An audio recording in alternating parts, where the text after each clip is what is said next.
Matric परीक्षा रे पास कराई देबाकू कही 60 जनक पाखरु 6 लाख टंका चलू अभियुक्त को थाना को आनी पचराउचरा चलाई पुलिस। बालेश्वर जिला नीलगिरी बरिशाही अंचल अनिरुद्ध दास नामक जड़े व्यक्ति यह टंका चलू कर अभियोग होईछि। ओपन स्कूल 60 जन को पास कराई देबाकू कही प्रत्येक ठारू 10,000 टंका लेखाएं 6 लाख टंका मोट आदाय कर अभियोग होईछि। आज परीक्षार्थी माने परीक्षा देबाकू जिबा बेले संपृक्त व्यक्ति कौनसी साहाय्य न पाइबारु टंका फेराई देबाकू दाबी करथिले।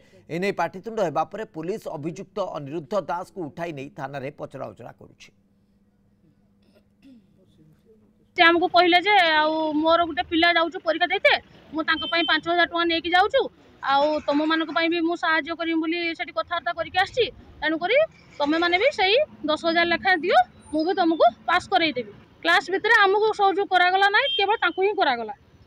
आम से दाबी करुँ आम पैसा आमको फेर दियो तुम तो कही आमको साहाय्य करियो बोली मैट्रिक परीक्षा देवे 10,000 लेखा देइथिलु से एग्जाम रे पास करिया पई से एग्जाम रे पास करना एबे किछि डाकी ना सेति पई गैदरिंग करछु से नन्ना को देइथिलु समस्त कहते अजीब नना बोली मत दिंतु ना काइंडली रिक्वेस्ट करछु अभियोग पैसा आपण मैट्रिक परीक्षा पास कर दे बोली जहा पास कर दे बोली जहा कहि थाना बमिस कर केते जन पास नै पैसा केते जन आज्ञा आज्ञा किछि नै पैसा का कर थाना बाबू जहा कहि